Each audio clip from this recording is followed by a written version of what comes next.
If a card is really old and has been banned for 15 plus years, chances are you probably already know it exists. Things like Pot of Greed and Graceful Charity and Painful Choice, these are iconic banned cards in the game of Yu-Gi-Oh! And if something very recently got banned, like Sky Striker Ace Engage or Lunalight Tiger, then we all remember them because they're directly impacting the current metagame. But what about all those awkward cards in between, the ones that a lot of people have forgotten about? Well, in today's video, that's what we're going to talk about. Many of the cards featured in today's video were suggested by fans on Twitter, so thank you so much to all of the people that responded to that tweet. It was very helpful. First up, I have to mention Kaiser Colosseum. If you look at all the comments and all the replies on that tweet, you see so many people talking about this card because this thing was banned back in August of 2016, so 4 years ago, and everyone seems to have forgotten it.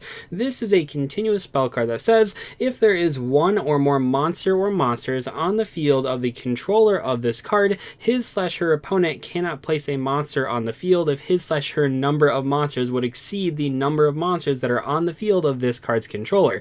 The cards that are already on the field before this card's activation are unaffected by this effect. Holy crap, that is very complicated. This card has not been printed with problem-solving card text, which makes it a ruling nightmare, and this is one of those cards that I feel was banned or remains banned for two big reasons. First off, the text is not very clear and is very confusing, as you could probably tell as I read through it. But second off, even when you do understand how this card works, it definitely would have been a problem a little bit later down the line. Basically what I mean is that when this thing was banned in August of 2016, it wasn't seen a ton of play, but later on in 2017, when we got Masterpiece, the True Draco Slaying King, this card probably would have been way more degenerate and would have been really popular in that strategy. The gist here is that if you, the controller of this card, control one monster card, your opponent can't place more than one monster card on the field at a time. What's funny is that in hindsight, this card actually probably isn't better than something like Mystic Mine because it doesn't actually stop your opponent from activating any monster effects, which is one of the biggest reasons that Mystic Mine is played, and yet it still is banned to this day. This card was just a nightmare to play against, a nightmare to read if you didn't know how it worked, and overall I think it's okay that it's banned, even if it probably wouldn't be played that much right now. Ultimate Offering is a very old school card, and many players right now might be surprised to learn that it was only banned in September of 2013. This is one of those cards that a lot of people probably think was banned a long time ago, or maybe they just don't even know that it's banned in the first place because this was not really that good of card when it made it to the forbidden list. Now don't get me wrong, there are many degenerate things you could hypothetically do with Ultimate Offering. A near infinite number of normal summons in one turn is incredibly powerful to have on a card. Life points pretty much don't matter, especially 500 life points for one normal summon. I mean, what a great trade-off. A card like Brilliant Fusion was obviously insanely powerful for years up until it was banned, and that card required you to play a Garnet in your deck and an extra deck spot just for one extra normal summon. So on paper, Ultimate Offering might seem really overpowered, and yet I really don't think it is. While this card feels like a relic from a different time period in Yu-Gi-Oh's history, keep in mind when this card was banned, we had Synchros and Xyz monsters, which is a little bit more modern than you might expect. The ways that people use this card around the time that it was getting banned weren't super competitively viable, but it was things like the gadget monsters where you can just loop a whole bunch of them to make a bunch of rank 4 monsters, and I personally even played this card in some of my older Madolche deck lists because you can summon 3 Madolche Magillines really easily and do some pretty crazy combos.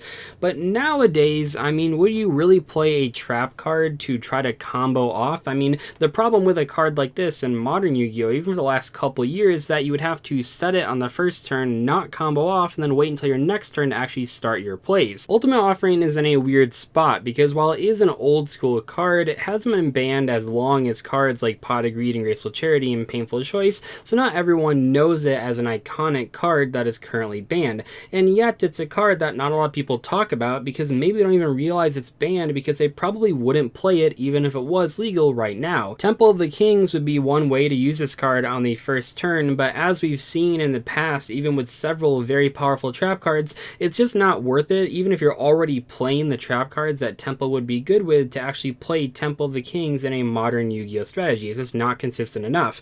Ultimate Offering is in a very weird spot. It probably will remain banned for a while just because of the potential it has, and yet I don't really think that it actually would see a lot of play if it was brought back right now. Banned in May of 2018, we have Rank Up Magic Argent Chaos Force. Now this is the only Rank Up Magic spell card that is currently banned, and honestly it was a little bit premature. While cards like Ultimate Offering and Kaiser Colosseum did see tons of competitive success over the years before they were banned, the next couple ones we're going to talk about actually were sort of hit on the ban list before they became a problem. I don't believe there's an issue with sort of hitting cards before they become a problematic part of the metagame. However, what happens when they do that though is that these cards are completely forgotten because they were hit before they actually became good, so players didn't even have a chance to ask for them to be hit. For years, this card was pretty much only played in more casual strategies like Gimmick Puppets up until right when it got banned. It was starting to get used in a few pendulum strategies. If you were able to get 2 level 4s and 2 level 6s on the board, you could basically lock your opponent out of the entire game. What you did at that point was overlay the 2 level 6s for Beatrice to send Argent Chaos Force to the graveyard, and then you would overlay Gaia Charger on top of the Beatrice, which then triggered the Argent Chaos Force's graveyard effect to add it back to your hand. At that point, you would overlay the 2 level 4 monsters that you got for Utopia, the original Utopia, and then you could discard the Rank Up Magic that you just added back and summon number S0 Topic Zexal right from your extra deck on the Utopia. That is insanely powerful because while Topic Zexal is on the board, once per turn during either player's turn, you can attach 1 Excuse material from it to make your opponent's cards and effects not be activated for the rest of the turn. That basically just locks them out of their entire first turn. If you're able to do this on your first turn, that was way too powerful in theory. In practice though, players had only just begun experimenting with this combo in Pendulum editions when the card got banned. We probably would have seen more people use it if it would have remained around for 1 or 2 more formats, but as it stands right now, the card barely got to make a competitive impact before immediately getting banned. It's worth mentioning that number S0 Topic Zexal just got a whole bunch of support announced in the OCG, which might mean that this card will get banned and then the Argent Chaos Force might be able to go back at 3 copies per deck and then just be played in more casual strategies like Gimmick Puppets, because without Topic Zexal, it's not a very good card. Phoenixian Cluster was banned in May of 2018 for a combo that you could utilize if you got it in the graveyard with a bunch of plant monsters and had Topologic Bomber Dragon on your side of the field. Then in the end phase, you could continuously summon this card and it would blow up and your opponent would take 800 damage, and then you just summon it again and again and again, and then your opponent would have no life points. And while this combo was possible when this thing was banned originally in 2018, it actually wasn't that viable. It wasn't even like a thought in many players' minds. This was one of the earliest hits on a card that we've ever seen, because the real combo maker for that particular FTK was the Aromage Link monster, Jasmine, a very powerful Link 2 that could special summon a plant monster right from your deck by tributing a monster it points to. The problem here is that this card was not released until April of 2019, 1 year after the original Phoenixian Cluster got banned. This has to be truly one of the earliest preemptive hits on a card in all of Yu-Gi-Oh's history, and it's really funny to think about. When this card got banned, people were pretty much sure that the Jasmine Link monster would be released very, very soon afterwards, but they basically had to wait an entire year. I should mention here that Dandelion also falls under a similar category, a card that was banned specifically for Jasmine, and that was actually banned 1 ban list earlier than this monster, because this thing was banned in February of 2018. The reason that Dandelion is not in this video though is that this card actually I don't think has been forgotten. It is a very good card, a very iconic card, and if it was released right now, even at 1 copy per deck, we would probably see it in a lot of strategies, unlike the Phoenixian Cluster, which probably wouldn't be that good. When the Order of Spellcasters structure deck was released in April of 2019, a lot of players were really concerned about Tempest Magician FTKs.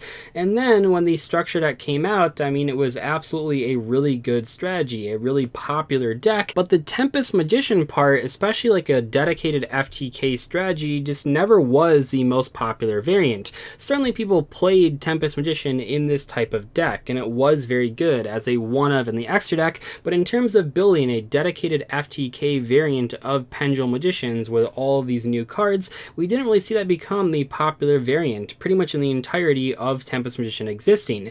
That's not to say the card wasn't good or that it wasn't played, but it never was like the thing that you were most afraid of when you play it against Pendulum Magicians. When I play against Endymion, I'm afraid of my opponent setting up like 5 or 6 negates on the first turn, not so much FTK me with Tempest Magician. And yet in January of 2020, Tempest Magician was banned. Now that's not that weird, right? I mean, if it's a card that is sometimes being used for FTKs in Pendulum Magicians, of course Konami's going to hit it. So the weird part about that ban list wasn't the Tempest Magician getting banned, but rather what else went with it. So Electromite went to 0 on that ban list, and Servant of Endymion went to 1. Those two hits, Electromite going to 0 and Servant of Endymion going to 1, are way more impactful for every single Pendulum deck list than Tempest Magician going to 0. I believe that Tempest Magician was hit early because of Selene getting released in the Yu-Gi-Oh! TCG. This card is very efficient at setting up a lot of spell counters on the field, and Konami probably didn't want that card and Tempest Magician to exist at the same time. I actually feel like a lot of non-Pendulum players don't even realize that Tempest Magician is a card in the first place,